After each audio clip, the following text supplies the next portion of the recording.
Padre Celestial, gracias te damos una vez más por el privilegio de estar en tu casa esta noche.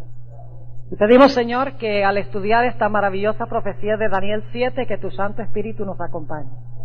Quita de nuestras mentes y nuestros corazones cualquier prejuicio que podamos tener. Y ayúdanos a escuchar tu voz, y no solamente a escucharla, sino a obedecerla. Gracias, Señor, por escucharnos y por respondernos en el nombre de Jesús. Amén. Este sistema, yo necesito decirles que en este sistema que existe actualmente, que vamos a identificar esta noche, hay muchas personas muy sinceras que aman a Dios. En este sistema hay verdaderos hijos de Dios.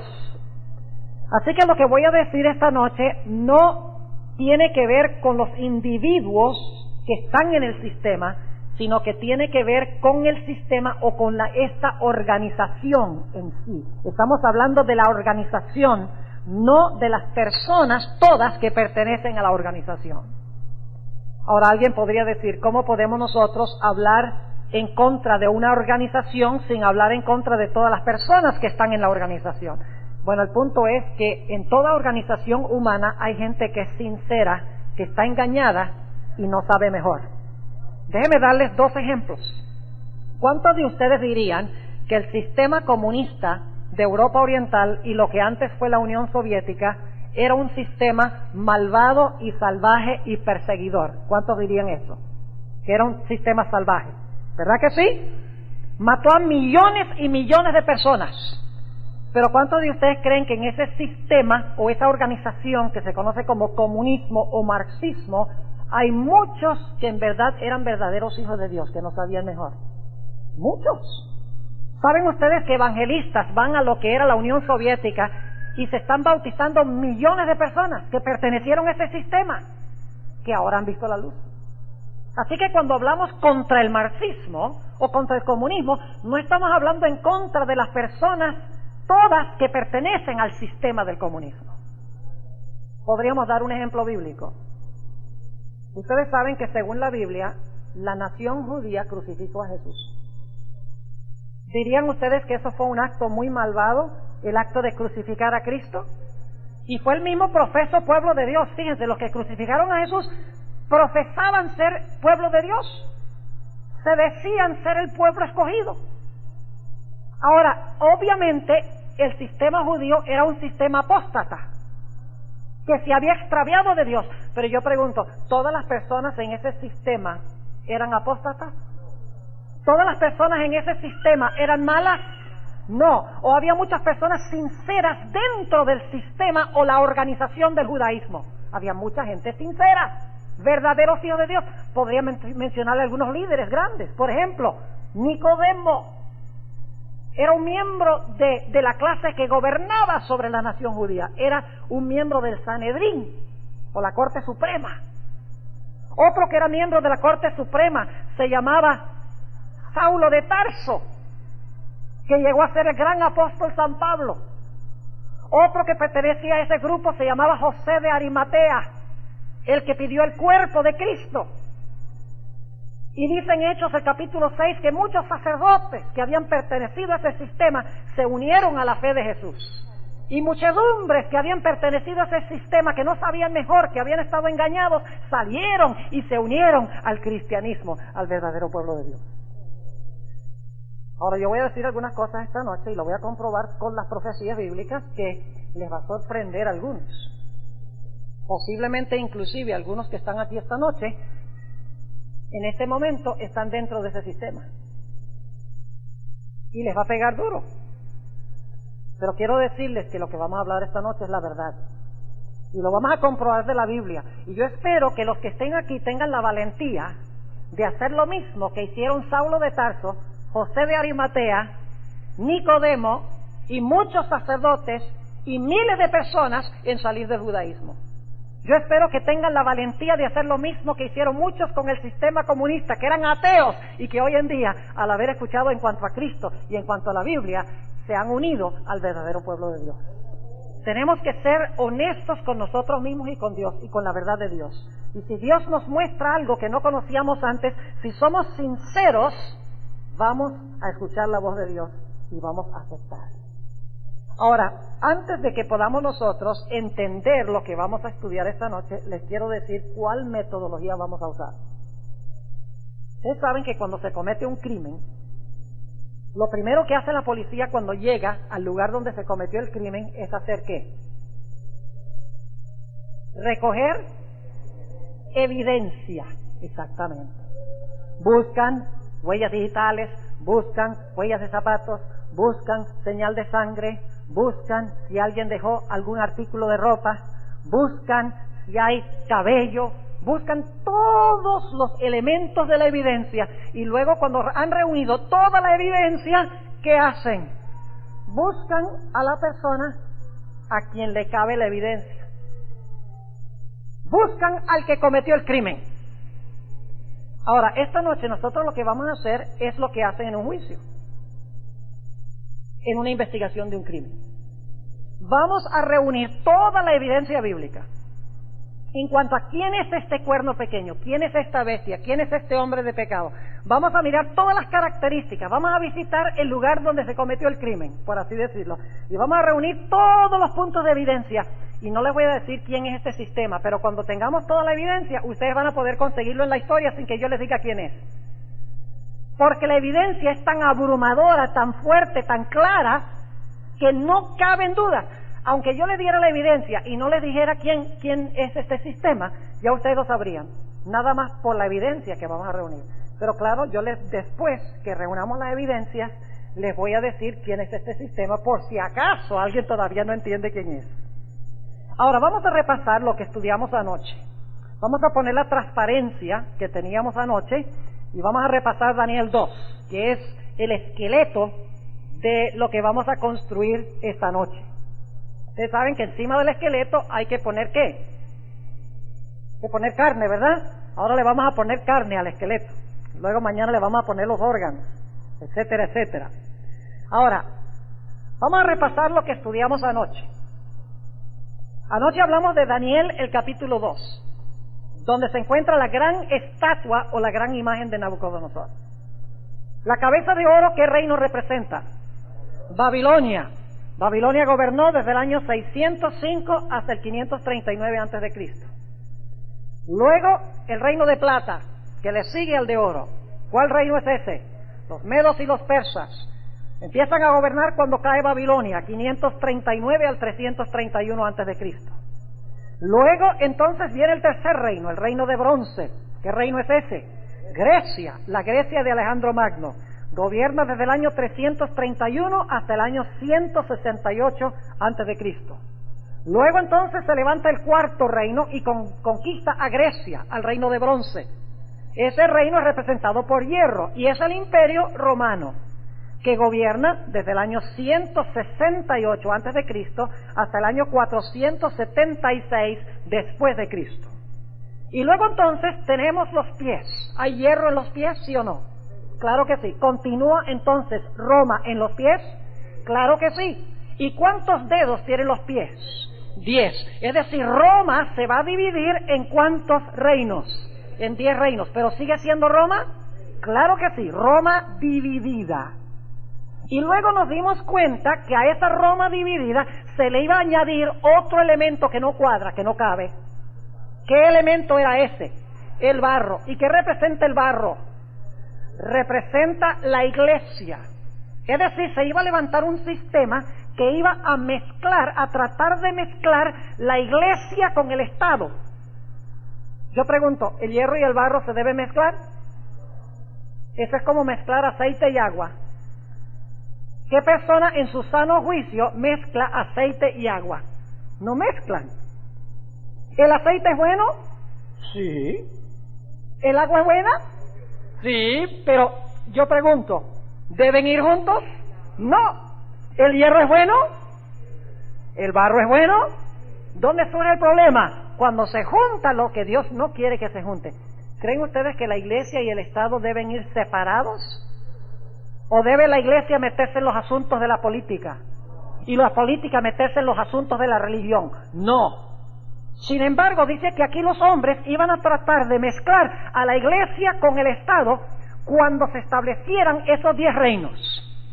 Y luego entonces dice que iba a venir una piedra que representa el juicio y la segunda venida de Jesús, y entonces se iba a establecer la montaña. En la Biblia la montaña representa un reino, es decir, se iba a establecer el reino eterno de Cristo Jesús. Y eso pasa después de los 1000 años, como estudiaremos más después durante esta semana. El reino eterno de Cristo finalmente se establece después de los 1000 años.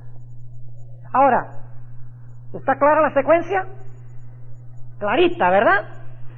Tenemos oro, plata, bronce, hierro, 10 dedos de hierro, se les une el barro, piedra y montaña. Yo pregunto, ¿nos está dando Dios una descripción de la historia desde los días de Nabucodonosor hasta que establezca su reino eterno sin interrupción? Sí, señor. No hay ningún paréntesis en ninguno de estos. Cae uno, se levanta el otro, cae ese, se levanta el otro, cae ese, se levanta el otro, cae ese, se levanta el otro, hasta que finalmente culmina con el juicio, la venida de Cristo y con el establecimiento del reino de Cristo, que nunca se corromperá ni será sucedido por otro. Ahora, con esto en mente, queremos ahora pasar a analizar la secuencia que encontramos en Daniel 7. Vamos a poner esta transparencia ahora allí en la pantalla, para que ustedes puedan visualizarlo.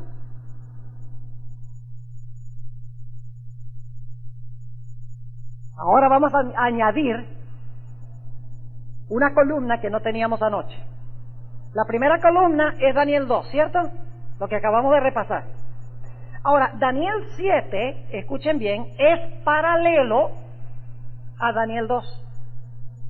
Daniel 7 cubre el mismo material que Daniel 2. Solo que Daniel 7 agrega muchos detalles que no encontramos nosotros en Daniel 2. Ahora, en Daniel 7 tenemos nosotros ¿cuántas bestias? Vamos a anotarlo. Daniel 7, y vamos a leer el versículo 3. Dice, y 4 bestias grandes, diferentes la una de la otra, subían de la mar. ¿Cuántas bestias? 4. ¿Cuántos metales? 4. Oro, plata, bronce y ¿qué? Y hierro. 4 metales, 4 bestias.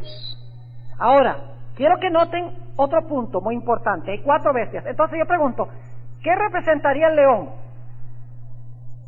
Si el oro es Babilonia, el león debe ser ¿qué? Babilonia. La plata y el oso son paralelos. ¿Representa qué reino? Medo-Persia. El bronce y el leopardo representan ¿cuál reino? Grecia. El hierro y la bestia terrible o el dragón representa ¿cuál poder? Roma. Yo pregunto, ¿Daniel 7 está siguiendo el mismo orden de Daniel 2? Ahora, se los voy a comprobar sin lugar a dudas. Yo quiero ahora que notemos las características de ese dragón. Note lo que dice en Daniel 7 y vamos a leer en el versículo 7, hablando de la 4ª bestia. Después de esto miraba yo en las visiones de la noche y he aquí la 4ª bestia, que es el mismo reino que es representado por ¿qué metal? El hierro. Ahora, note lo que sigue diciendo. La 4ª bestia, espantosa y terrible y en grande manera fuerte, la cual tenía unos dientes grandes de oro. ¿De qué eran los dientes? ¿De qué eran las piernas? Hierro. Entonces yo pregunto, ¿este dragón o bestia terrible es lo mismo que las piernas de hierro? Claro que sí. Así que dice que tenía unos dientes grandes de hierro, devoraba y desmenuzaba, y las sobras hollaba con sus pies, y era muy diferente de todas las bestias que habían sido antes de ella, y tenía 11 cuernos. Ah, muy bien. Están despiertos algunos, por lo menos los que están aquí adelante están despiertos. ¿Cuántos cuernos tenía el dragón? ¿De dónde salieron esos cuernos? ¿Dónde estaban esos cuernos? En la cabeza de ¿cuál bestia? Del dragón. ¿Y qué representa Roma? ¿Qué representa el dragón? Roma, ¿verdad? Es decir, que de Roma se iban a levantar ¿qué cosa? 10 reinos. Yo pregunto, ¿en los pies hay 10 dedos que tienen hierro? ¿Vamos bien, sí o no? Ahora, ¿qué es representado por el barro? Note lo que dice el versículo 8. Estando yo contemplando los cuernos que están en la cabeza del dragón, he aquí que otro cuerno pequeño subía entre ellos. Entre los 10 se levanta ¿qué cosa? Un cuerno pequeño. Y este cuerno, yo quiero que ustedes noten que todas sus actividades son actividades religiosas. Es un cuerno religioso. Vamos un momentico al versículo 25 para que ustedes vean. Dice, hablará palabras contra el Altísimo, y a los santos del Altísimo quebrantará. Pensará en mudar los tiempos y la ley. Yo pregunto entonces, ¿este cuerno qué actividades está desempeñando? ¿Quiere tomar el lugar de quién? De Dios. ¿Quiere cambiar la ley de quién? De Dios. ¿Quiere perseguir a los hijos de Dios? Es decir, un cuerno religioso. Pero sale de la cabeza ¿de qué? Del dragón. Ahora, yo pregunto, ¿cuántas etapas tiene Roma en Daniel 2? En Daniel 2, ¿cuántas etapas tiene Roma? 3. Muy bien. ¿Cuál es la primera? ¿Cuál es la primera etapa de Roma? Las piernas ¿de qué? De hierro. ¿Cuál es la segunda etapa? Los 10 dedos que tienen ¿qué? Hierro. Y luego, ¿cuál es la tercera etapa? Cuando el barro se une al hierro. Yo pregunto, en Daniel 7, ¿tenemos el mismo fenómeno? Roma tiene 3 etapas.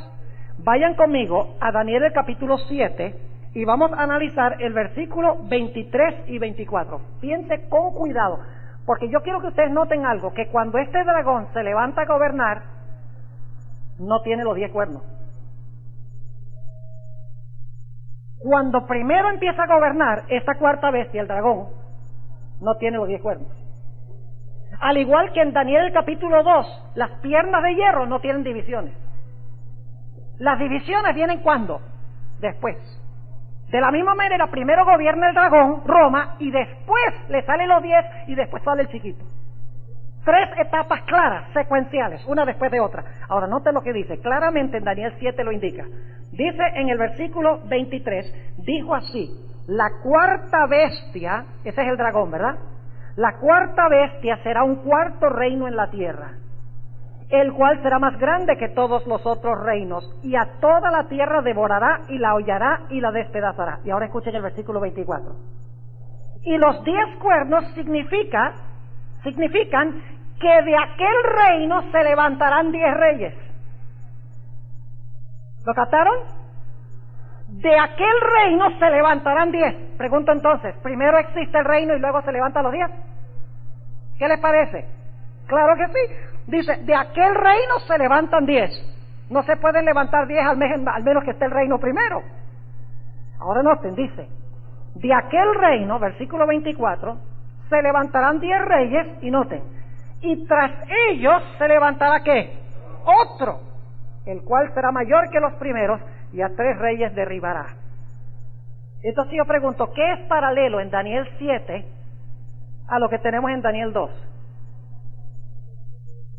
En Daniel 2 tenemos 10 dedos que tienen hierro, Roma.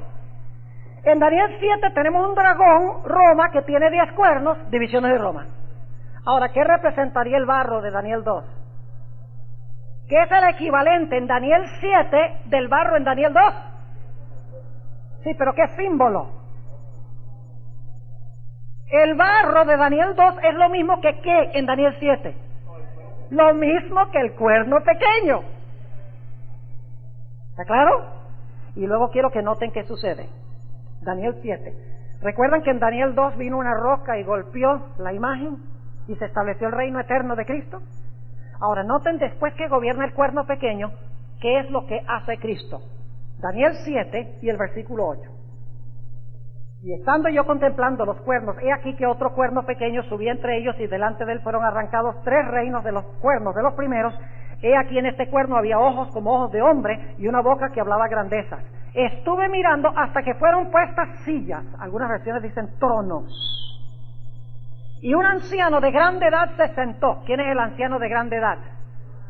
Dios, el Padre, cuyo vestido era blanco como la nieve y el pelo de su cabeza como lana limpia, su silla llama de fuego, sus ruedas fuego ardiente. Un río de fuego procedía y salía delante de él, millares de millares le servían y millones de millones asistían delante de él. El juez se sentó y los libros se abrieron.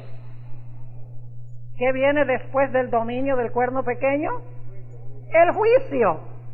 Y luego pregunto, ¿después de eso viene el reino eterno? Note lo que dice en Daniel 7, siguiendo la secuencia, y el versículo 14 dice: y fuele dado señorío y gloria y reino, y todos los pueblos, naciones y lenguas le sirvieron. Su señorío, señorío eterno, que no será transitorio, y su reino, que no se corromperá. ¿Es eso lo mismo que sucedió en Daniel 2 cuando la roca pegó en los pies y formó la montaña? Claro que sí. Entonces yo pregunto, ¿tienen ustedes alguna duda de que el barro y el cuerno pequeño representan lo mismo? ¿Tenemos lo mismo en Daniel 7 que en Daniel 2, sí o no? Levanten la mano si están de acuerdo que tenemos en Daniel 7 lo mismo que tenemos en Daniel 2. Idéntico. Solo que en Daniel 7 tenemos más información y tenemos símbolos distintos. Ahora, esta noche especialmente queremos nosotros estudiar en cuanto a ese cuerno pequeño, porque el cuerno pequeño es el anticristo de la Biblia. Pero antes de hacerlo necesitamos ahora ir a Apocalipsis, el capítulo 13. Vayan conmigo a Apocalipsis, el capítulo 13, y luego vamos a reunir la evidencia. Apocalipsis 13, y quiero leer los versículos 1 y 2. Apocalipsis 13, 1 y 2. Dice aquí lo siguiente: y yo me paré sobre la arena del mar, y vi una bestia subir del mar, que tenía 7 cabezas y 10 cuernos, y sobre sus cuernos 10 diademas. Más adelante esta semana, el sábado de la mañana, de hecho, vamos a estudiar en cuanto a qué son las 7 cabezas. No se preocupen por eso ahora, quiero que vean otra cosa. Dice, tenía 7 cabezas y 10 cuernos, y sobre sus cuernos 10 diademas, y sobre las cabezas de ella nombre de blasfemia. Y ahora escuchen el versículo 2, versículo clave. Dice, y la bestia que vi. ¿Quién está hablando aquí? ¿Quién está escribiendo aquí? Juan. ¿Quién escribió en lo que leímos en el Antiguo Testamento? Daniel. Yo pregunto, ¿Daniel hacia dónde está mirando? Al futuro. ¿Y Juan? Hacia atrás. Lo vamos a ver en un momento. Nota lo que dice el versículo 2. Y la bestia que vi era semejante a un leopardo, y sus pies como de oso, y su boca como de león. Y el dragón le dio su poder. ¿Cuántos cuernos tenía el dragón? 10. ¿Y a quién le dio el dragón con los 10 cuernos su poder? A la bestia. Ahora vamos a mirar esto. ¿En qué orden están las bestias en Daniel 7? Tiene uno el león, el oso, el leopardo y el dragón. ¿En qué orden están en Apocalipsis 13? En orden inverso. ¿En época de cuál bestia está viviendo Juan? ¿Cuál es el imperio que está gobernando en los días de Juan el apóstol? No es Grecia, hermanos y hermanas. ¿Qué fue uno de los discípulos de Cristo? ¿Qué imperio gobernaba en los días de Cristo? Roma. Muy bien, el dragón. Es decir, Juan está viviendo en el tiempo del dragón, mientras que Daniel está viviendo en el tiempo del león. Y por eso Daniel habla de león, oso, leopardo, dragón, mientras que Juan, que vive en el día del dragón, dice dragón, leopardo, oso, león. ¿Se fijan cómo está funcionando el historicismo? El sistema historicista de interpretar la profecía. Daniel pone las bestias en el orden en que se van a realizar: león, oso, leopardo, dragón. Pero como Juan está viviendo en el tiempo del dragón, entonces en Apocalipsis 13 él dice dragón, leopardo, oso, león. Y luego entonces dice, este dragoncito que vive en mi tiempo, que tiene 10 cuernos, luego le da su poder a la bestia. ¿Cuántas etapas entonces tiene este dragón? En Apocalipsis 13, ¿cuántas etapas tiene? 3. Primero es el dragón, luego tiene 10 cuernos y luego le da su trono, poder y autoridad a la bestia. Entonces yo pregunto, ¿la bestia en Apocalipsis 13 es lo mismo que qué en Daniel 7? Que el cuerno pequeño. Y lo mismo que qué en Daniel 2. El barro. ¿Lo captaron? Tenemos 3 formas entonces de estudiar este asunto. Daniel 2, Daniel 7 y Apocalipsis 13. Ahora vamos a reunir la evidencia para ver, según la Biblia, quién es este cuerno pequeño. Hay varias características y quiero que las analicemos. Característica número 1. Recuerden que estamos nada más reuniendo evidencia ahora, no estamos identificando a nadie. Les voy a dar 18 características, creo que con eso tenemos. ¿No les parece? Característica número 1. ¿De dónde se levanta este dragón? Y todas las demás bestias. ¿Se levantan de dónde? Del mar. Noten Daniel 7, 1 y 2. Dice, en el primer año de Belsasar, rey de Babilonia, vio Daniel un sueño y visiones de su cabeza en su cama, luego escribió el sueño y notó la suma de los negocios. Habló Daniel y dijo, veía yo en mi visión de noche, y he aquí que los 4 vientos del cielo combatían en la gran mar. Y 4 bestias grandes, diferentes la una de la otra, subían ¿de dónde? Subían del mar. Yo voy a pedirle aquí a un hermano que tenga buena letra, que me anote las características allí. Puede quitar esa transparencia y entonces vamos a ir anotando una por una las que yo voy a dar. Característica número 1. Estas bestias, incluyendo el dragón, se levantan del mar, de las aguas. Ahora vamos a preguntarnos, se levanta del mar. Vamos a preguntarnos, ¿qué representan las aguas? Ustedes lo saben. Vamos a leer el versículo de todas maneras. Apocalipsis 17 y el versículo 15. Apocalipsis 17, 15 dice, y él me dice, las aguas que has visto, donde la ramera se sienta, son pueblos y muchedumbres y naciones y lenguas. Cuando la Biblia en las profecías habla de aguas o habla del mar, se refiere a un lugar a donde hay muchas gentes, muchedumbres, lenguas, donde hay multitudes de personas. Ahora ustedes dicen, bueno, eso podría ser casi en cualquier parte. Bueno, vamos añadiendo las características una por una. Vamos de lo general a lo particular. El punto es que debe levantarse este dragón de un lugar a donde hay muchas gentes, muchedumbres. Característica número 2. Y esto lo podemos mencionar ahora casi sin leer el versículo porque ya lo estudiamos hace unos minutos. ¿De dónde se levanta el cuerno pequeño? ¿De la cabeza de qué? Del dragón. ¿Y qué representa el dragón? Roma. Entonces ese cuerno debe ser un cuerno ¿qué? Romano. ¿Están conmigo o no están conmigo? A ver, ha sido largo el día, ¿verdad?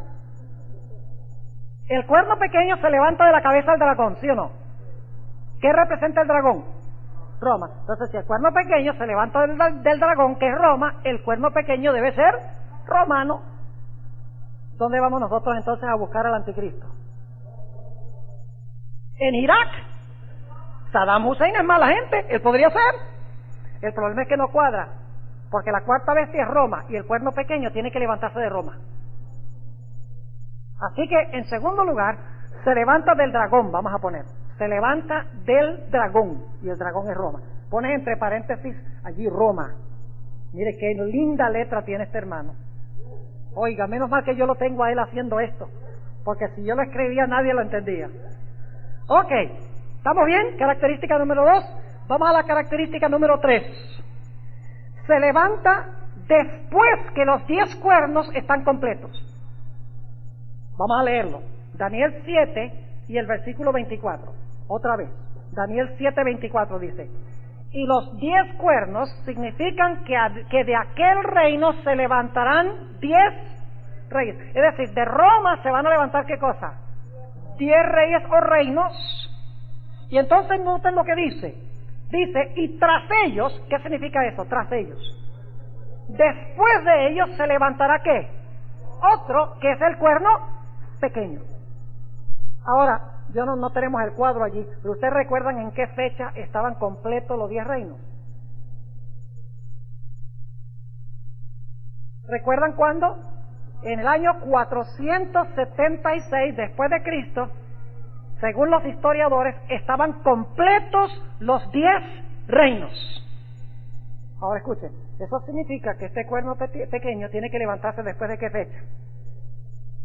Si se levanta, dice, se levantan los 10 y después que están los 10 se levanta el pequeño. Tiene que ser que si los 10 reinos están completos en el año 476 y este cuerno se levanta después, tiene que levantarse después del año 476 después de Cristo. Así que vamos a poner esa característica número 3. Después del año 476. Característica número 4. Característica número 4. Estamos solo reuniendo evidencia. Yo no les he dicho quién es. Aquí nadie puede salir después que yo reúna la evidencia y decir, ay, el pastor Borges dijo que está el sistema. No, eso me lo van a decir ustedes. Cuando yo termine con la evidencia, ustedes me van a decir quién es. Característica número 4. Daniel 7 y el versículo 8. Estando yo contemplando los cuernos, escuchen esto, he aquí que otro pequeño subía entre ellos. ¿Entre cuáles? Entre los 10. ¿Qué representan esos 10 reinos? ¿Dónde están esos 10 reinos? En lo que era el imperio romano, porque se levantan los 10 también de la cabeza del dragón, que es Roma. ¿Están conmigo? Lo cual significa que el cuerno pequeño tiene que levantarse ¿en cuál área geográfica? En el imperio romano, que hoy en día es ¿qué? Europa. Entonces Saddam Hussein queda descartado porque él está en Asia. Y Henry Kissinger también, porque está en América.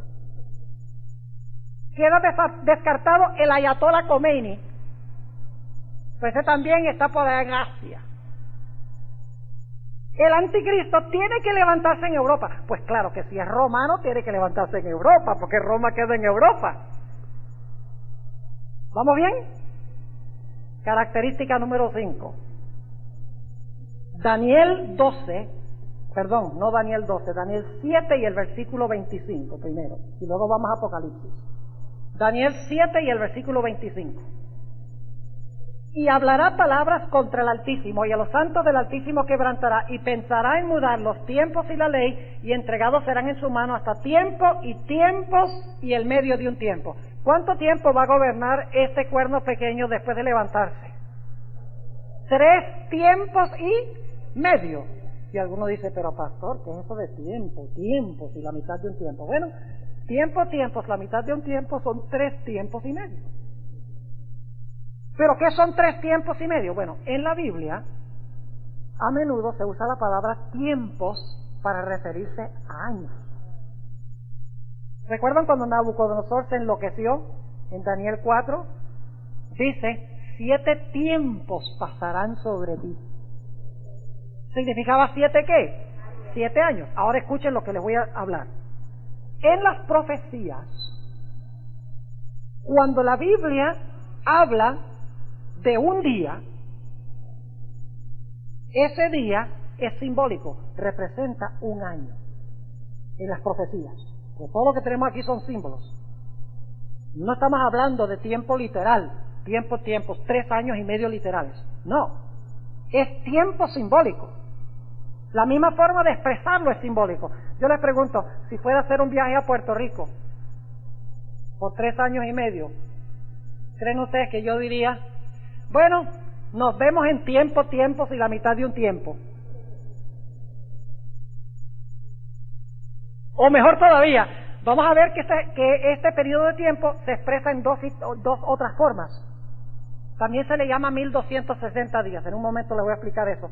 1260 días. ¿Creen ustedes que si yo voy a Puerto Rico y voy a regresar en 3 años y medio, voy a decir, bueno, no te preocupes, que nos vemos en 1260 días? O peor, nos vemos en 42 meses. No. El sonido mismo de la expresión es simbólico. Si no, Dios hubiera puesto 3 años y medio. Como en Santiago 5, donde dice que Elías cerró los cielos por 3 años y 6 meses para que no lloviera. Cuando la Biblia habla literalmente, el idioma del tiempo se expresa en forma literal, pero aquí se usa una expresión simbólica. Ahora, ¿cuántos son 3 años y medio? Porque son tiempo, la mitad de un tiempo. Bueno, en la Biblia cada año tiene 360 días. 360 días. ¿Y ustedes quieren saber por qué? Les voy a dar una tarea. Lean Génesis 7:11 y también Génesis 8:3 y 4 para mañana. Tarea para mañana, alumnos. 7:11 y Génesis 8:3 y 4. Ahí les va a dar la clave, que les va a demostrar que cada año bíblico tiene 360 días, y escuchen bien, cada mes bíblico tiene 30 días. En la Biblia el mes tiene 30 días y el año tiene 360. Ahora, yo quiero comprobarles eso bíblicamente, fuera de los textos que les di de tarea. Quiero mostrarles que este periodo se expresa de dos otras formas. Vamos a Apocalipsis 12, que dicho sea de paso será nuestro capítulo de estudio mañana, Dios mediante. Apocalipsis 12, vamos a estudiar en detalle este capítulo mañana en la noche, Dios mediante. Note lo que dice Apocalipsis 12 y el versículo 6. Dice: y la mujer huyó al desierto. Noten los elementos. La mujer huyó ¿a dónde? Al desierto, donde tiene lugar aparejado de Dios, para que allí la mantengan 1260 días. El cuerno pequeño de Daniel 7, ¿a quienes persigue? En Daniel 7 dice: a los santos del Altísimo quebrantará. 1260 días, ¿verdad? Dice tiempo, la mitad de un tiempo, en Daniel 7. Aquí dice que la mujer, o la iglesia de Dios, los santos, iban a huir ¿cuánto tiempo? 1260 días. Ahora vamos un momentico al capítulo 12 y el versículo 14. Dice: y fueron dadas a la mujer 2 alas de grande águila, para que de la presencia de la serpiente volase al desierto. Noten los mismos elementos que leímos en el versículo 6. La mujer huye ¿a dónde? Al desierto, a su lugar, donde es mantenida. Todo eso estaba en el versículo 6, ¿verdad? Donde es mantenida, ¿cuánto? Tiempo, tiempos y la mitad de un tiempo. Pregunto entonces, 1260 días es lo mismo que tiempo, tiempos y la mitad de un tiempo. El libro de Apocalipsis dice que sí, porque dice que la mujer huye al desierto, a su lugar, donde es mantenida. En un versículo dice tiempo, la mitad de un tiempo, y en el otro dice 1260 días. Es decir, que representan el mismo periodo de tiempo. Ahora, usted no necesita tener una mente como la del rey Salomón, ni tiene que ser un Albert Einstein para saber que si 1260 días es lo mismo que tiempo y la mitad de un tiempo, lo único que ustedes tienen que hacer es multiplicar 3.5 años, 3 años y medio, ¿por cuántos días?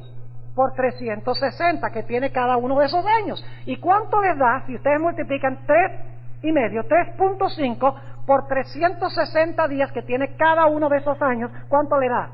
1260.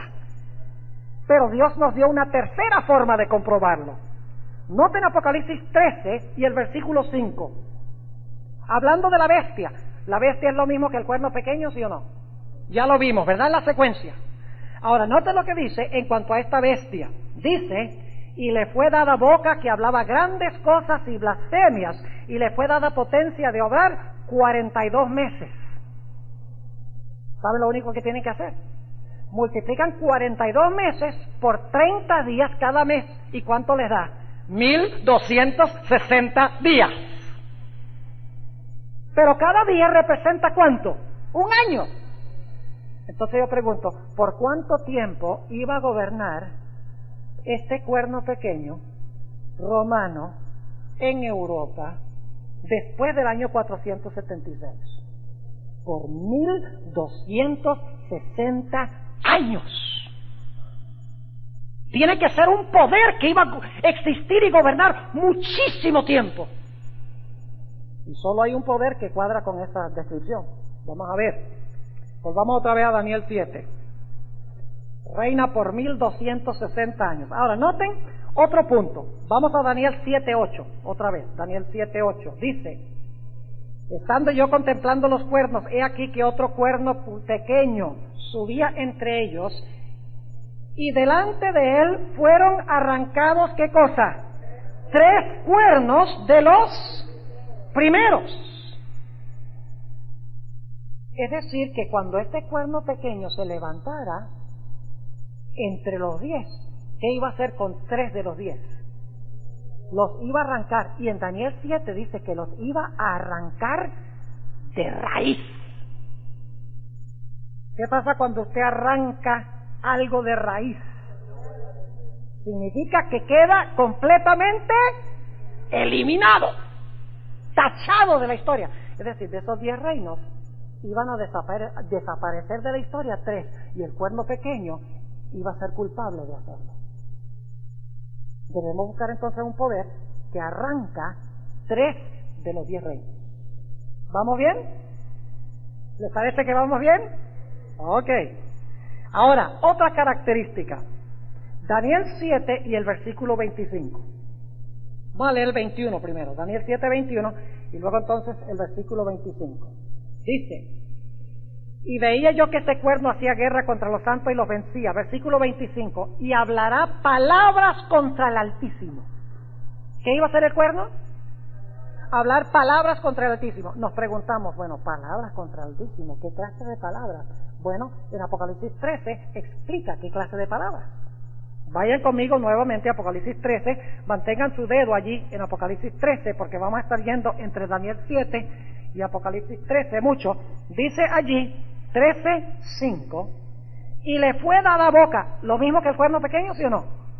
¿La bestia y el cuerno pequeño son lo mismo? Sí. Dice, le fue dada boca que hablaba grandes cosas y blasfemias. Ah, ¿qué eran las grandes cosas que hablaba con la boca? Blasfemias.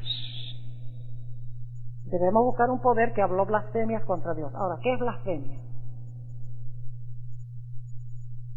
La mayoría de la gente cree que blasfemia es cuando una persona atea dice, yo no creo que Dios existe, y que desafía a Dios. Pero según la Biblia, blasfemia no es negar la existencia de Dios, ni es blasfemar contra Dios como hace un ateo. Blasfemia consta de 2 cosas. Vamos a San Marcos, el capítulo 2 y el versículo 7. Marcos, el capítulo 2 y el versículo 7. Fíjense, estamos haciendo un estudio disciplinado, ¿sí o no? No estamos especulando, buscando a la persona más mala del mundo y decimos, ese es. ¿Y por qué? Porque es mala gente. Así no interpretamos las profecías. Las profecías nos dicen exactamente dónde, cuándo y quién son los poderes, porque usamos el método historicista de interpretar las profecías. Marcos 2:7. ¿Ustedes recuerdan que trajeron un paralítico a Jesús? Y el Señor Jesucristo le dijo a este paralítico, tus pecados te son perdonados. ¿Tenía Cristo derecho de perdonar pecados? ¿Por qué? Porque Él es Dios. Pero los que estaban allí, ¿creían que Él era Dios? No. Y por lo tanto, note lo que dice Marcos 2:7.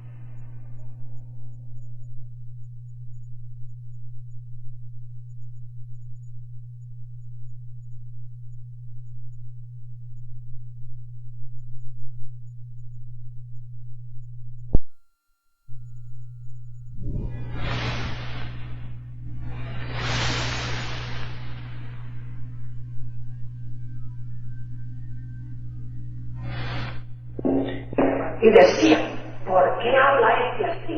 Blasfemia, dice. ¿Quién puede perdonar pecados sino solo Dios? Entonces este poder tiene que ser un poder que dice poder perdonar pecados, siendo un sistema terrenal. Dice que puede perdonar pecados. Pero hay otra característica de blasfemia. Vayan conmigo a Juan 10, que está relacionado, dicho sea de paso, con este. Juan, el capítulo 10. Y vamos a leer en el versículo 30, Juan 10:30. Aquí Jesús dice, yo y el Padre una cosa somos. Entonces volvieron a tomar piedras los judíos para apedrearle. Respondióle Jesús, muchas buenas obras os he mostrado de mi Padre, ¿por cuál obra de estas me apedreáis? Respondieron de los judíos diciendo, por buena obra no te apedreamos, sino por la blasfemia. Y porque tú siendo hombre te haces Dios.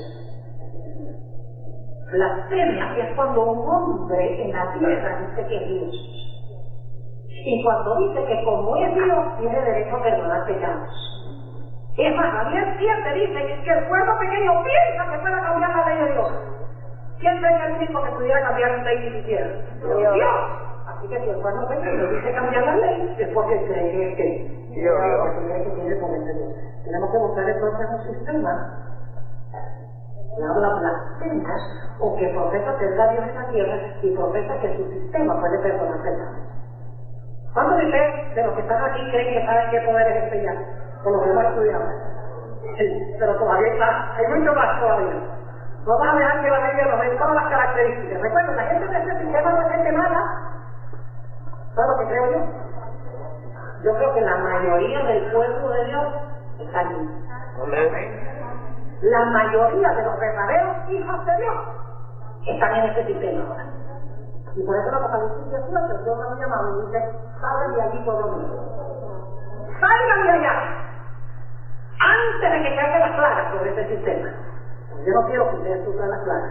Dios hace un llamado a la gente a salir de allí. Y los sinceros van a salir como Nicodemo, como Saulo de Tarso, como José de Arimatea, como tantos otros que salieron del sistema apóstata judío. Y no, salimos de allá, porque la destrucción no venía sobre Jerusalén. Y vino en el año 70, pero ellos se salvaron, porque habían salido. Así que si usted sabe que es este sistema, y es sincero, Dios le va a ayudar a salir. Amén. A llegar a la pobreza a la salida. Ahora, tenemos otra característica, Daniel 7 y el versículo 21, Daniel 7, 21. Dice, y veía yo que ese cuerno hacía guerra contra los santos y ¿qué? Y los vencía. Ahora, escuchen con cuidado esto. ¿Qué hacía ese sistema? Guerra contra los santos. Contra los santos. Y dice que cuando hacía guerra contra ellos, ¿qué pasaba? Los vencía. Es decir, tenía éxito en matarlos. Mató a los que eran hijos de Dios y se salió con la suya. Nota lo que dice en el versículo 25 de Daniel 7, dice, y hablará palabras contra el Altísimo y a los santos del Altísimo que quebrantará. Vamos a Apocalipsis 13, nuevamente. Fíjense que la bestia y el cuerno pequeño son lo mismo. Apocalipsis 13 y el versículo 6 dice, y abrió su boca en blasfemias contra Dios para blasfemar su nombre y su tabernáculo y las que moran en el cielo, y le fue dado hacer qué cosa? Guerra contra los santos y qué? Vencerlos. Pregunto yo, ¿la bestia y el cuerno pequeño son el mismo poder? Idéntico el lenguaje. Y en la secuencia que vimos, ¿recuerdan? Daniel 2, Daniel 7, Apocalipsis 13. ¿Ves? Estamos buscando dónde en la historia buscar el poder. No especulamos, no adivinamos. La Biblia nos dice claramente dónde está. Así que este iba a ser un sistema que iba a perseguir a los verdaderos ¿qué? Hijos de Dios. Permítame hacer un paréntesis. A través de la historia, ¿quiénes han sido los peores enemigos del pueblo de Dios? Los mismos que profesan ser el pueblo de Dios. Es decir, lo que nos está diciendo la Biblia es que iba a haber una iglesia que iba a perseguir a un remanente de la iglesia. Y usted dice, ¿cómo así? Desde el mismo comienzo, ¿qué era Caín y Abel? Hermanos. Hermanos matando a hermanos. Interesante. ¿Quiénes eran los peores enemigos de los profetas en el Antiguo Testamento? ¿Quiénes los apedreaban y los encarcelaban y los mataban? No, el mismo pueblo judío, a quienes eran enviados. ¿Quiénes fueron los que crucificaron a Jesús?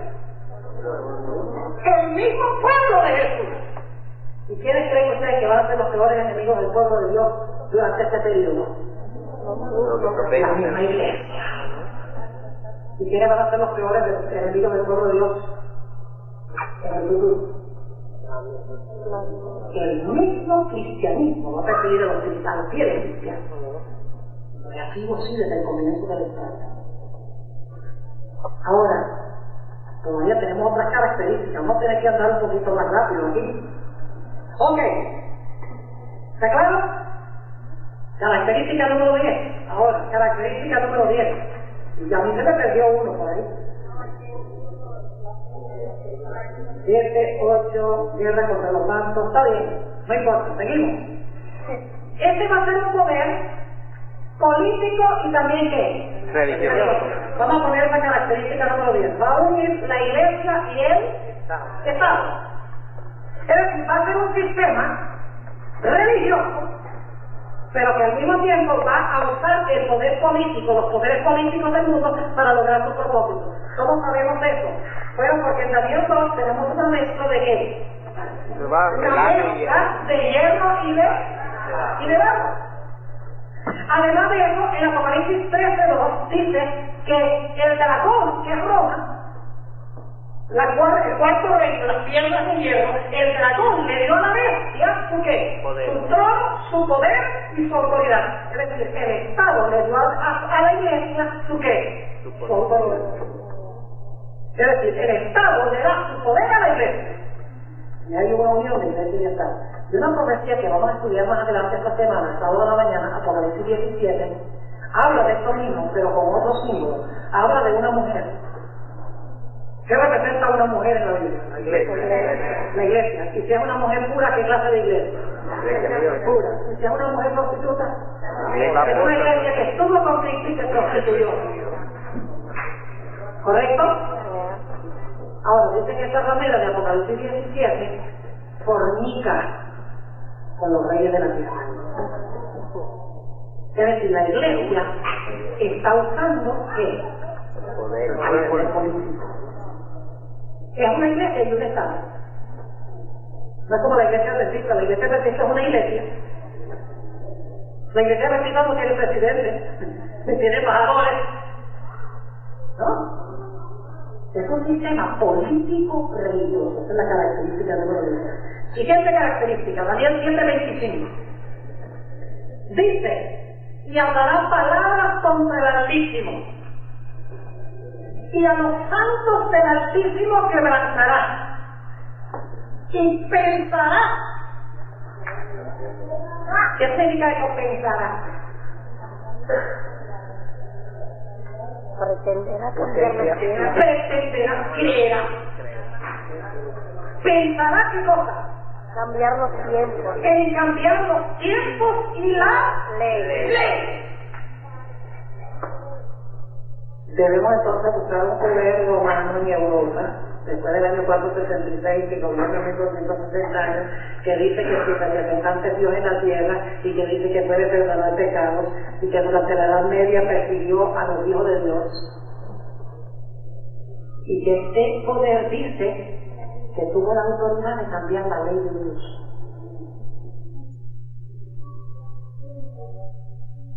Que dice, nosotros cambiamos la ley.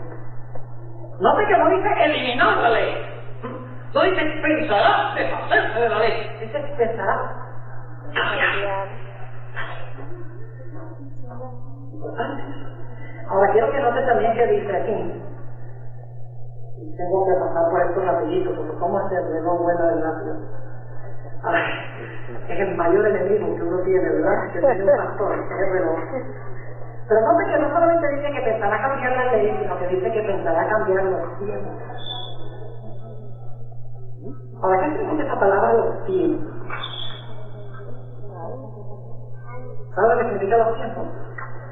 En la Biblia, cuando se usa la palabra tiempos, en pasajes proféticos, tiene que ver con el calendario profético que tiene Dios. Los eventos proféticos que Dios anuncia, la secuencia de eventos que van a pasar, que se van a realizar, esos son los tiempos.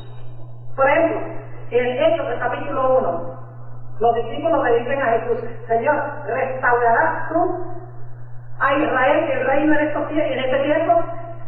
Y Jesús le dice, no está en vosotros saber los tiempos que están en su sola potestad. ¿Qué son los tiempos? Los eventos proféticos. Ellos quieren saber si vas a restaurar, de acuerdo a la profecía, a Israel ahora. Y tú dices, esos tiempos proféticos no están en tu poder. Además de esto, recuerden que Daniel 2:21 dice que Dios cambia los tiempos. Dios es el que puede cambiar los tiempos. En el libro de Esther habla también de los tiempos, en términos de tiempos proféticos. Es decir, a través de la Biblia, cuando habla de los tiempos, está hablando de los eventos proféticos que Dios ha delineado en las Escrituras que se van a realizar en cierta forma. ¿Qué iba a hacer este cuerno pequeño? El calendario profético que había establecido Dios lo iba a cambiar.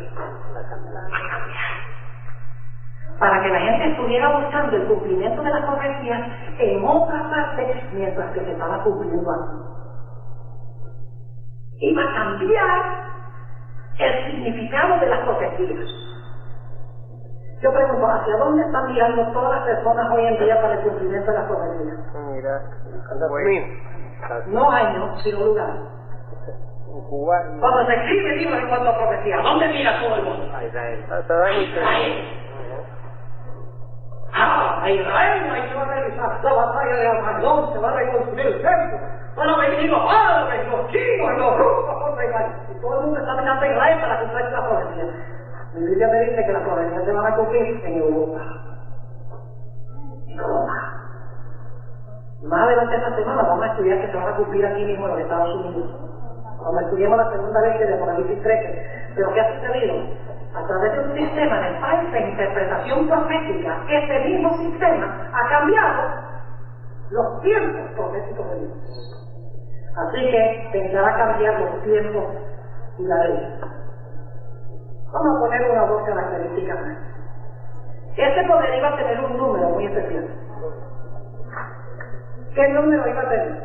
165. Vamos a Apocalipsis 13. Apocalipsis 13. ¿Qué les parece? ¿Terminamos mañana? ¿Nos vamos? No. ¿Terminamos mañana? No. ¿No? ¿Quieren terminar? Sí. Ok, está bien. ¿Saben cuál es el poder este? ¿De cuál estamos hablando? Sí. ¿Saben cuál es? Sí.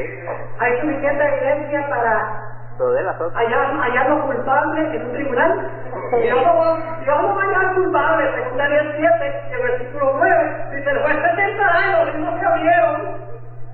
Y en el juicio se va a determinar que este poder en realidad, aunque profesaba ser el Cristo, es el anticristo. Note lo que dice, ¿dónde dije yo? Apocalipsis 13, y el versículo 18. Aquí hay sabiduría, escuchen bien, aquí hay sabiduría. El que tiene entendimiento cuente el número de la bestia. ¿Cómo cuenta uno el número de la bestia? ¿Cuál es el secreto? ¿Cómo uno puede saber el número de la bestia? Bueno, en un momento vamos a ver. Dice, porque es número de hombre y el número de ella 666.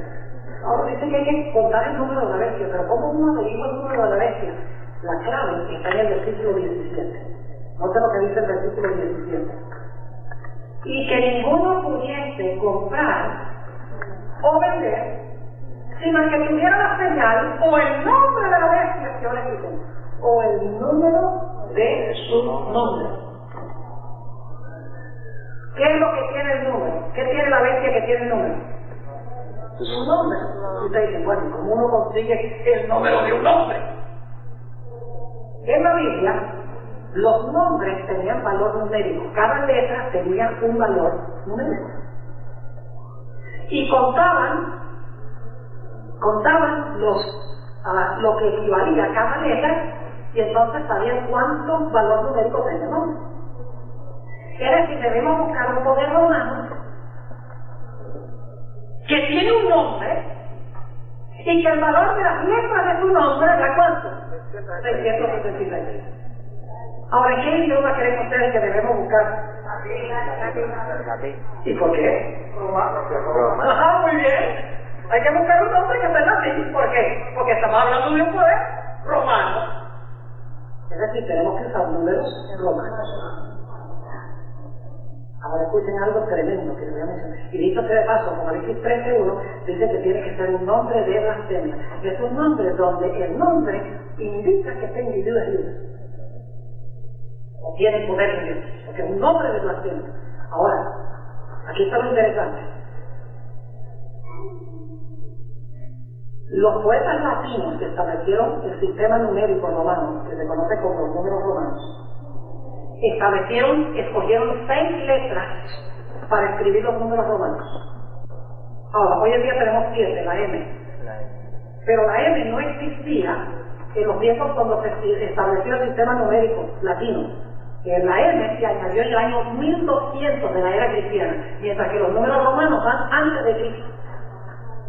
Ellos establecieron 6 números romanos.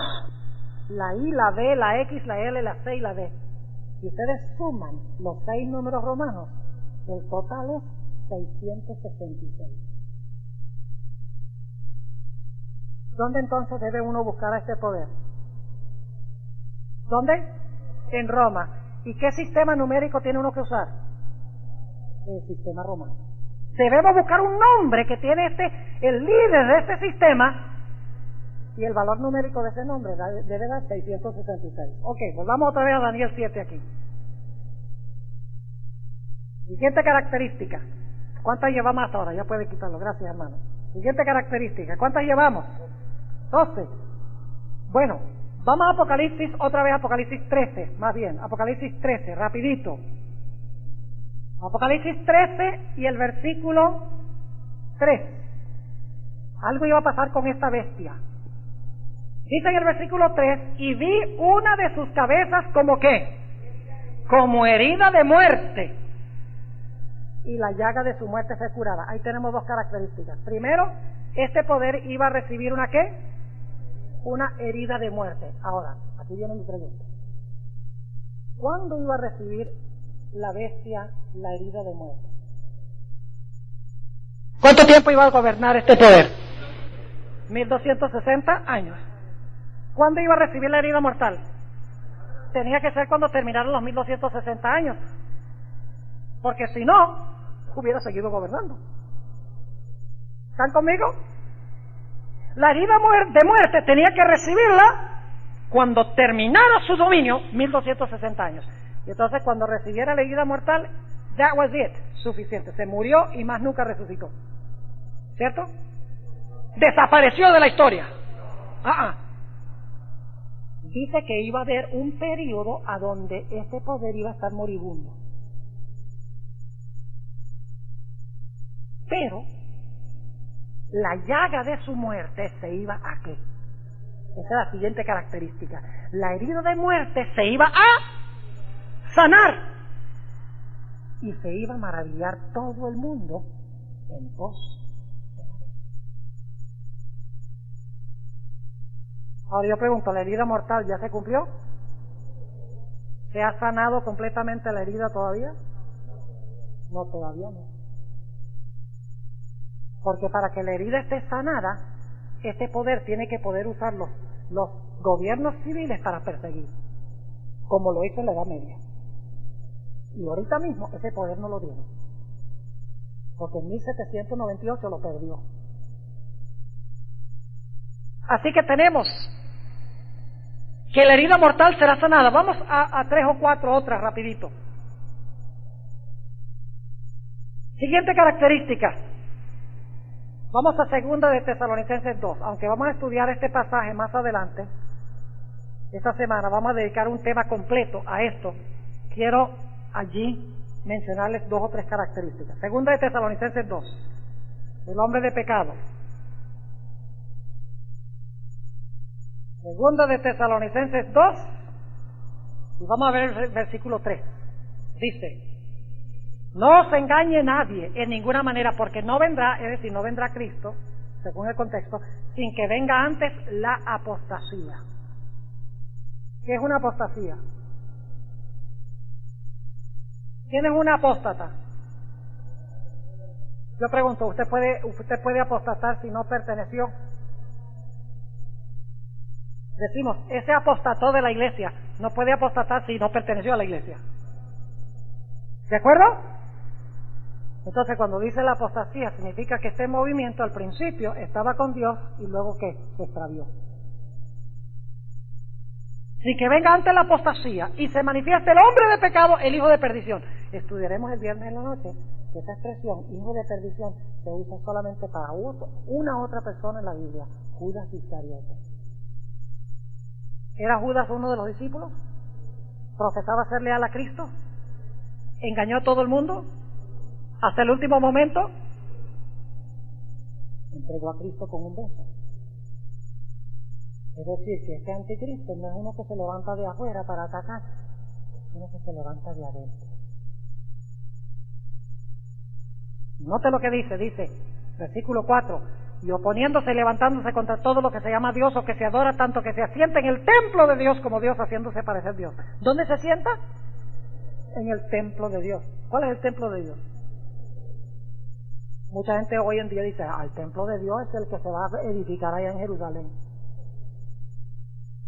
Ese no es el templo de Dios, porque cuando Cristo salió del templo, antes de que fuera destruida, dijo, he aquí vuestra casa os es dejada desierta. Vuestra.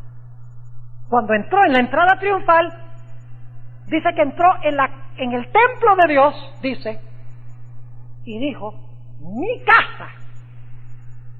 Esta es mi casa, cuando echó los mercaderes. Poco después, un par de días después, cuando Jesús sale del templo, dice, vuestra casa os es dejada desierta. Ningún templo en Jerusalén es el templo de Dios. El templo de Dios, según el apóstol Pablo, es la iglesia.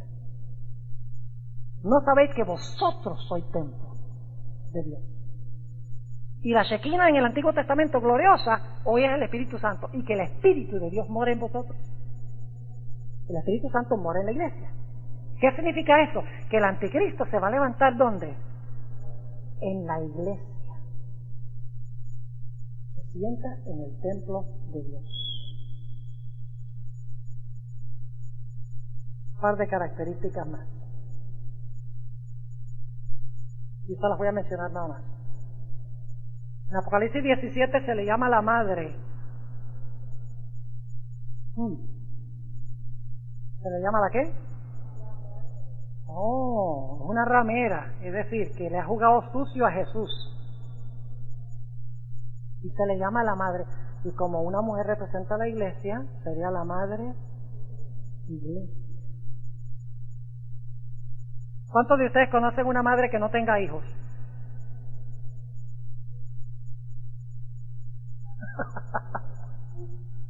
¿Alguien aquí conoce una madre que no tenga hijos o hijas? No conozco la primera que no haya tenido. Usted puede ser que no tenga ahora, pero que no haya tenido. No. Yo pregunto entonces, si esta es la madre, debe tener hijos que nacieron de ella.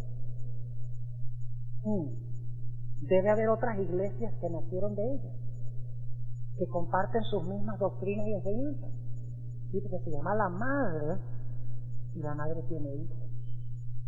Tienen que haber otras iglesias que se desprendieron de ella en algún momento. Madre e hijas. Característica número 17 y 18 y nos damos. Característica número 17 dice que este poder, en Daniel 7, el cuerno pequeño tiene ojos de hombre. Como de hombre. ¿Sabe usted qué representan los ojos en la Biblia? Los ojos son simbólicos. Jesús dice que los ojos es la luz del ¿qué? Del cuerpo.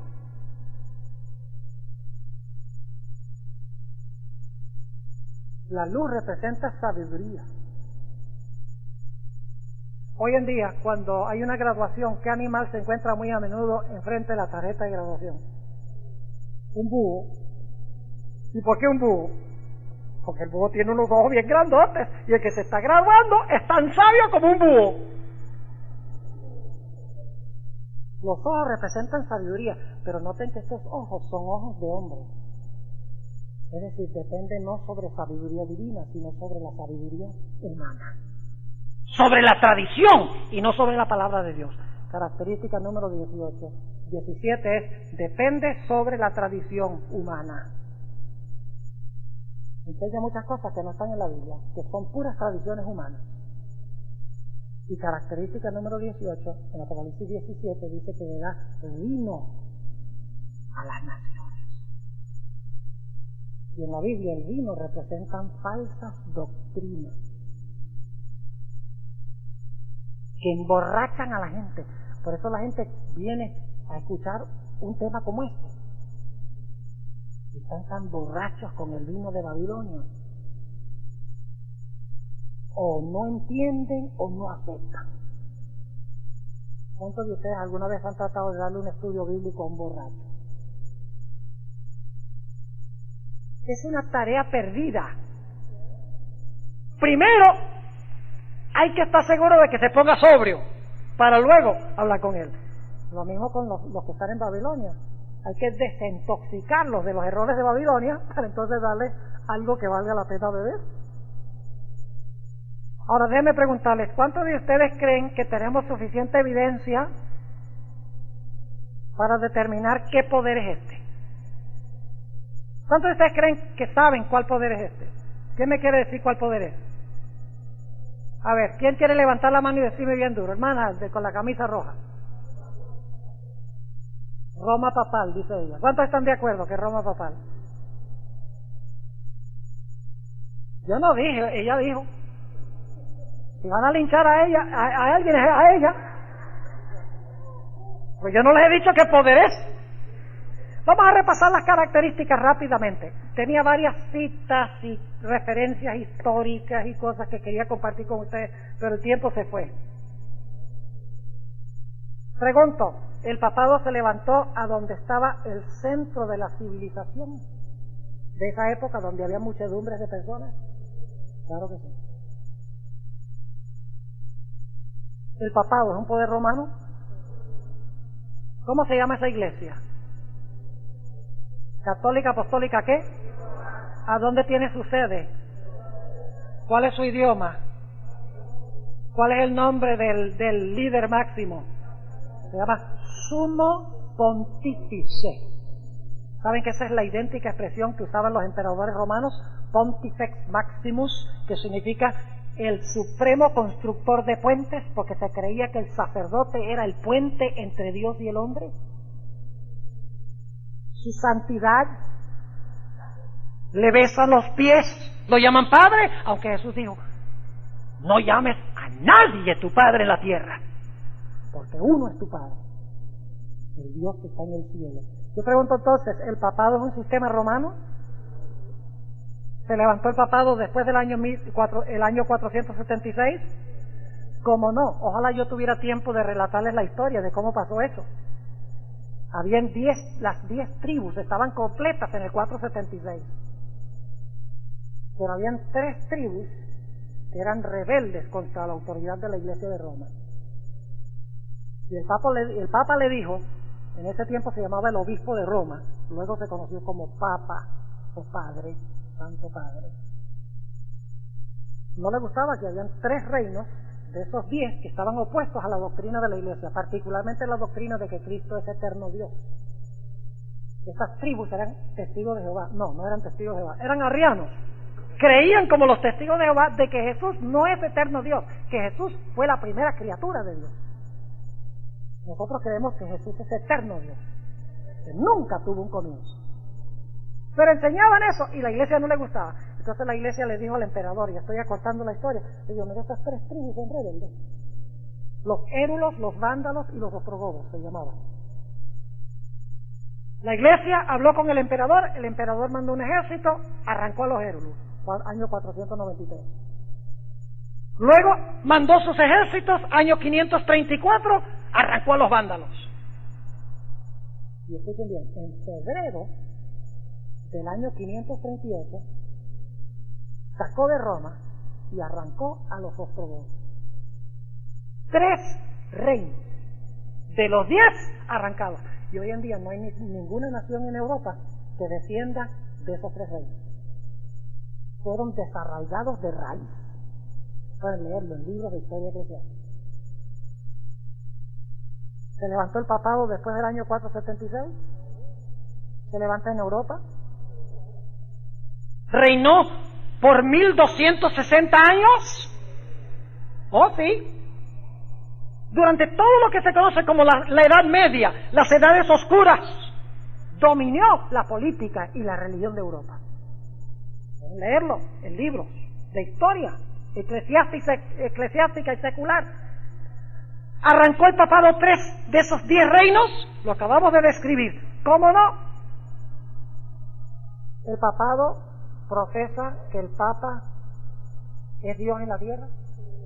Yo tengo 3 páginas de citas aquí de la Iglesia Católica, no son citas de libros evangélicos, son citas de libros católicos a donde cada una de esas citas dice, el Papa es Dios en la tierra.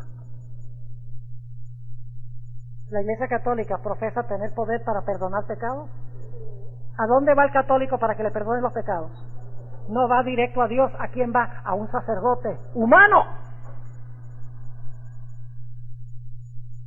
¿Habla blasfemias entonces la Iglesia papal contra Dios? Y alguno puede ser que aquí es católico y dice, ay, el pastor Borg, ¿cómo habla mal de mí? No estoy hablando mal de usted. Le estoy llamando a usted para que tome la decisión correcta, a la luz de lo que dice la Biblia. Yo le amo a usted. Dios le ama a usted. Los verdaderos hijos de Dios están en ese sistema. Mucha gente sincera que yo conozco, que han salido de allí. Y muchos sinceros que todavía están allí. Que Dios ama y que nosotros debemos amar. El problema no es con la gente, es con el sistema, con la organización. Yo pregunto, ¿la Iglesia Católica mató a los hijos de Dios durante la Edad Media? ¿Cuántos han oído hablar del santo oficio de la Inquisición? ¿Sabes lo que dice la Iglesia Católica? Dicen, no, nosotros no matamos a nadie, los mató el poder civil. Pues claro que sí. Lo que pasaba era que la iglesia venía, traían al hereje, que no estaba de acuerdo con la iglesia, lo examinaban, y si determinaban que era hereje, entonces le decían al poder civil, mira, tómalo y mátalo. Entonces la iglesia no los mató directamente, pero usó el poder civil para destruirlos. Yo puedo leerles citas. Yo tengo como 10 páginas de citas donde la misma Iglesia Católica dice que mataron a millones de los hijos de Dios durante la Edad Media porque no estaban de acuerdo con la iglesia. ¿Persiguió este sistema a los santos de Dios? ¿Saben ustedes que los santos de Dios tuvieron que huir a los montes? Los valdenses, los albigenses tuvieron que esconderse en las montañas de Italia, en el Piemonte, en Francia, en los Alpes, tuvieron que esconderse porque esta iglesia estaba buscándolos para matarlos porque no estaban de acuerdo con las enseñanzas de la iglesia.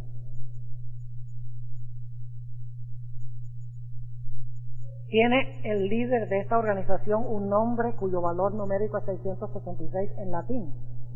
Pongamos el otro lado de esa transparencia rápidamente. El otro lado de esa transparencia que tiene los números, le voy a mostrar cuál era el nombre que estaba en la tiara del Papa, que es la triple corona. ¿Saben ustedes por qué tiene el Papa una triple corona? Significa que él es rey de las regiones subterráneas, es rey de la tierra y es rey del cielo.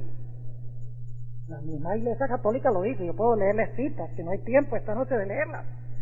Dice que es rey del cielo, la tierra y las regiones inferiores. Y dice que si algún ángel errara en la fe, el Papa puede juzgar al ángel. Así lo dice. Y citas católicas que dicen que el Papa tiene derecho de cambiar la ley de Dios, porque su poder es divino. No estoy leyendo de libros evangélicos protestantes, son libros católicos que dicen esto. Este es el nombre que aparecía en la corona del Papa hasta el siglo XVII. Pero después de la Reforma Protestante, Lutero, Calvino, los reformadores, dijeron, ve, ese número da 666, y lo quitaron de la tiara. El nombre es Vicarius Filii Dei, un nombre en latín. Si ustedes sacan el valor numérico de ese nombre, Vicarius Filii Dei, que todavía se usa ese nombre cuando se corona al Papa hoy en día, tú eres Vicarius Filii Dei, el valor numérico es 666. Vamos otra vez a la lista, rápidamente para concluir. Nos hemos pasado un poco esta noche. Yo pregunto, ¿este bebé recibió una herida mortal? Escuchen lo que les voy a decir. Esto es extraordinario, cómo las cosas de Dios se cumplen al pie de la letra. Sabemos históricamente que los ostrogodos fueron vencidos por el emperador en febrero del año 538, el último de los 3 reinos que fue desarrollado, febrero del 538. ¿Saben ustedes que exactamente 1260 años más tarde, el 10 de febrero de 1798, el Papa Pío VI estaba en la Capilla Sistina celebrando el aniversario de su coronación, cuando entraron las tropas de Napoleón Bonaparte? Esto fue cuando ya estaba concluyendo la Revolución Francesa, que fue un levantamiento de Francia contra el papado y contra la nobleza, que tanto había dominado a Europa durante la Edad Media. El 10 de febrero, 1260 años más tarde exactamente, entró el general Berthier, le quitó la corona al Papa, le quitó el anillo, lo bajó de su trono, le dijo: tu poder ha terminado, y se lo llevaron preso, y murió preso en julio de 1799 en una cárcel en Francia. Desde ese tiempo, según los mismos historiadores católicos, el poder papal perdió, no dejó de existir como iglesia. Eso no es lo que está diciendo la profecía. Lo que la profecía está diciendo es que ya no podía usar el poder civil. Perdió su poder civil, le quitaron las tierras y su poder político. En 1929 le fueron regresadas las tierras. En 1980 estableció relaciones diplomáticas con los Estados Unidos. 1989 con lo que era la Unión Soviética, relaciones diplomáticas con Israel. Escuchen bien, ahora todo el mundo quiere tener relaciones diplomáticas con el Vaticano. Pero si es una iglesia, ¿por qué tienen embajadores? Porque no solo es una iglesia, sino que también es un Estado. Por eso cuando estaban debatiendo si mandar un embajador de los Estados Unidos allá, porque era un embajador a una iglesia, y violaba la separación de iglesia y de Estado que se tiene en este país, allá en Roma dijeron: no, es que si ustedes mandan un embajador, lo están mandando a la parte política, no a la parte religiosa. Pero ustedes saben muy bien que el presidente y el Papa son lo mismo, con todo el aspecto político. Y el Vaticano es un país independiente dentro de Italia. Tiene sus propios bancos, tiene su propio sistema de policía, tiene su propia moneda, tiene su propia sistema de correo, tiene su propio idioma, todos los habitantes son católicos, tiene su guardia romana suiza. Es un país independiente, el país más poderoso del mundo. No porque tiene muchos ejércitos ni bombas nucleares, sino porque puede usar a todos los poderes políticos para cumplir sus propósitos. Yo pregunto, ¿la herida se está sanando? ¿Ha cobrado tremendo poder la Iglesia Católica y prestigio después de haberlo perdido durante los últimos 200 años? Si ustedes están leyendo los periódicos y las revistas, viendo televisión, ustedes ven el Papa viajar por diferentes partes, la gente dice: eso es lo máximo que hay en el mundo. Y algunos dicen: ¿cómo puede ser ese hombre muy bueno, que habla tantas cosas tan buenas, cómo puede ser el anticristo? Y ser el líder de un sistema que es el anticristo. ¿Cómo creen ustedes que puede engañar mejor el diablo? Levantar a un ateo malvado, o levantar a alguien de adentro que parece ser muy bueno. ¿Cómo engaña más? El diablo engaña como el camaleón. Y la palabra anticristo no significa contra Cristo, sino que significa en lugar de Cristo. El diablo puede engañar mucho más fácil a los cristianos con un sistema que profesa ser cristiano, y entonces todo el mundo mira a Israel y dice: ay, todas las profecías se van a cumplir allá en Israel, y mientras tanto crece en Roma y nadie se da cuenta porque están mirando a donde no es. ¿Me están entendiendo o no?